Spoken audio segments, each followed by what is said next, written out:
जय हिंद साथियों, मैं अपने इस वीडियो में आपका पुनः स्वागत करता हूं। दोस्तों, आज हम लोग बात करेंगे गुरुत्व केंद्र किसे कहते हैं, इसको अंग्रेजी में बोलते हैं सेंटर ऑफ ग्रेविटी। तो आइए इसकी परिभाषा को पहले समझते हैं। देखिए, इसकी परिभाषा की बात करें तो हम कह सकते हैं कि किसी पिंड या वस्तु का वह स्थान जहाँ पर वह संतुलन की अवस्था में होता है उसे उस वस्तु का गुरुत्व केंद्र कहते हैं। कहने का मतलब ये है कि कोई भी वस्तु जिस जगह पे अपनी बैलेंसिंग पोजीशन दिखाती है उसी स्थान को या उसी पोजीशन को हम लोग कहते हैं सेंटर ऑफ ग्रेविटी यानी गुरुत्व केंद्र। तो इसको समझते हैं ये आखिर है क्या। जैसे आपने बहुत सारे एक्सपेरिमेंट किए होंगे। तो जैसे मान लीजिए सपोज दैट ये हमारी एक अंगुली है, ठीक है, एक अंगुली है और इस अंगुली पे हम एक अंगुली पर इस पेन को रख रहे हैं। जैसे देखिए यहाँ पे पेन को रखा जा रहा है और देख रहे हैं कि ये इधर उधर गिर रही है, मतलब ये हमारे हाथ में सही से आ नहीं रही है। तो इसको हम हल्का से क्या करेंगे, इधर कर सकते हैं। देखिए इधर फिर भी गिर रही है, हल्का सा इधर कर लेते हैं। तो देख पा रहे हैं कि यहाँ पे हल्का जैसे हमने इधर किया तो इधर मैं देख रहा हूँ कि अभी पेन कहीं नहीं गिर रही है, ठीक है। ये क्या है, यहाँ पे ये संतुलन की अवस्था में है, मतलब ना तो पेन इधर गिर रही ना उधर। देखिए मैं ऊपर नीचे उठा ले रहा हूँ, कोई दिक्कत नहीं हो रहा है। लेकिन जैसे ही मतलब मैं इस अपनी उंगली को इधर किनारे रखता हूँ यहाँ पे कहीं, चलिए यहाँ पे, अब देखिए मैं इसको उठा रहा हूँ तो ये उठ ही नहीं रहा है, ठीक है। ये देख पा रहे हैं आप लोग, ये नहीं उठ रहा है किनारों पर। लेकिन जैसे मैं यहाँ पे रख रहा हूँ, देखिए आप, मैं अपनी उंगली को यहाँ पे रखा, अब देखिए इसको मैं उठा ले रहा हूँ, कोई दिक्कत नहीं हो रहा, आराम से पड़ी है पेन। तो दरअसल सोचने वाली बात ये है कि आखिर जब इस उंगली को मैंने किनारों पे रखा तो देखिए आराम से नहीं उठ रही है। लेकिन जैसे मैंने यहाँ पे रखा तो ये यहाँ पे देखिए कोई दिक्कत नहीं हो रहा है।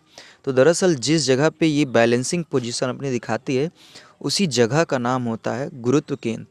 तो आइए इसको समझते हैं कि आखिर ऐसा हुआ क्यों कि मतलब इधर किनारों पर ऐसा नहीं हो रहा है, जबकि हल्का सा इधर मैंने किया तो ये क्या हुई, बैलेंसिंग पोजीशन पे आ गई। तो आइए इसका राज समझते हैं कि आखिर ऐसा हुआ क्यों।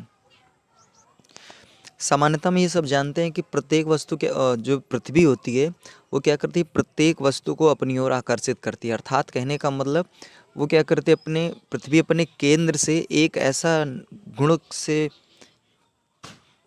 या फिर कह सकते हैं एक ऐसा उसके अंदर गुण होता है जो क्या करते हैं, अपने केंद्र की ओर प्रत्येक वस्तु को खींचती है। तो उसी तरह जैसे मान लीजिए सपोज दैट ये कोई एक वस्तु है, ठीक है, ये कोई एक वस्तु है, ये हवा में भी रखी हुई है। तो जब हवा में आप इसको छोड़ेंगे तो पृथ्वी क्या करेगी, इसको अपनी ओर खींचेगी इस वस्तु को। तो देखिए जो पृथ्वी किसी भी वस्तु को खींचती है ना, तो वो भी क्या करती है, उस वस्तु का जो केंद्र पॉइंट होता है, नहीं जो मिडिल पॉइंट होता है, वहीं से वो क्या करती है, खींचती है। जैसे मान लीजिए इसका केंद्र पॉइंट यहाँ पे है तो यहीं से पृथ्वी क्या करेगी, उसको अपनी ओर खींचेगी। अब ध्यान से समझिए, अगर मान लीजिए मैं अपनी उंगली को यहाँ पे लगाऊंगा तो देखेंगे आप कि जब उंगली को इधर लगाऊंगा या फिर उंगली यहाँ लगेगी हमारी, तो देखेंगे कि जैसे अगर मतलब उंगली इधर हमने लगाया तो ये वस्तु इधर गिर जाएगी।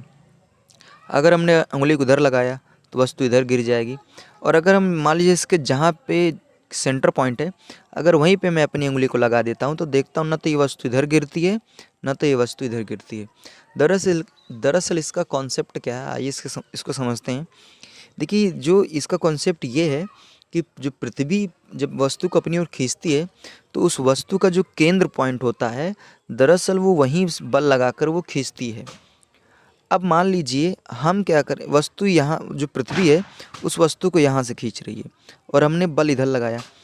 तो आपने पढ़ा होगा बल युग्म आघूर्ण, उसमें आपने ये पढ़ा होगा कि जब किसी एक वस्तु पे लगने वाले ऐसे दो बल जो मान में समान हो और दिशा में क्या हो, विपरीत हो, तो क्या करते हैं, उस वस्तु को घूर्णन करा देते हैं, यानी घुमा देते हैं।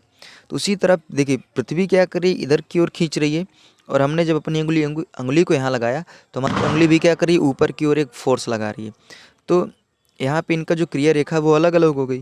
तो ये इधर खींच रहा है और ये ऊपर की ओर, तो जाहिर सी बात ये वस्तु घूम जाएगी। उसी तरह अगर मान लीजिए पृथ्वी इसको इधर यहाँ से खींच रही है और हम उंगली यहाँ पे लगाए हैं तो हमारी उंगली ऊपर की ओर फोर्स लगाएगी और ये नीचे की ओर, तो जाहिर सी बात है ऐसे घूम जाएगी।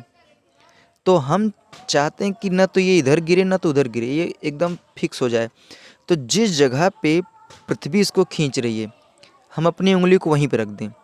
तो जैसे मान लीजिए पृथ्वी यहाँ इधर खींच रही है और हमने अपनी उंगली को यहीं पर रख दिया, तो हमारी उंगली क्या करने लगी, ऊपर की ओर एक बल लगाने लगी। तो यहाँ पे देखा गया कि इन दोनों की क्रिया रेखा जो है वो एक ही हो गई। तो जब क्रिया रेखा एक हो जाएगी तो जितना बल इससे पृथ्वी इसको खींच रही थी उतना बल हमारी अंगुली अपोजिट यानी ऊपर की ओर बल लगा दी। तो इधर इसका बल और इसका बल दोनों एक दूसरे से क्या हो गए, कैंसिल हो गए, यानी निरस्त हो गए, जिस वजह से न तो वस्तु उधर गई न तो उधर गई, वो अपने बैलेंस पोजीशन पे आ गई। तो यही इसका कॉन्सेप्ट है। उम्मीद करूँगा ये हमारी बातें आपको समझ में आई होगी। तो यही जो स्थान है जहाँ पे अपनी बैलेंसिंग पोजीशन दिखाई नहीं, जहाँ पर न तो वस्तु इधर गिर रही न तो वस्तु उधर गिर रही है, एक फिक्स हो गई है वहीं एक जगह पर, तो उसी जगह को हम लोग कहते हैं गुरुत्व केंद्र। तो चलिए उम्मीद करूँगा ये बातें आप समझ पाए होंगे। तो दोस्तों आप हमें इंस्टाग्राम और फेसबुक में भी फॉलो कर सकते हैं, लिंक हमने डिस्क्रिप्शन बॉक्स में दे रखा है, वहाँ विजिट करके फॉलो कर सकते हैं। तो दोस्तों अब हमें दीजिए इजाज़त, इसी तरह मिलेंगे हम लोग अगली वीडियो में। तब तक के लिए जय हिंद, वंदे मातरम।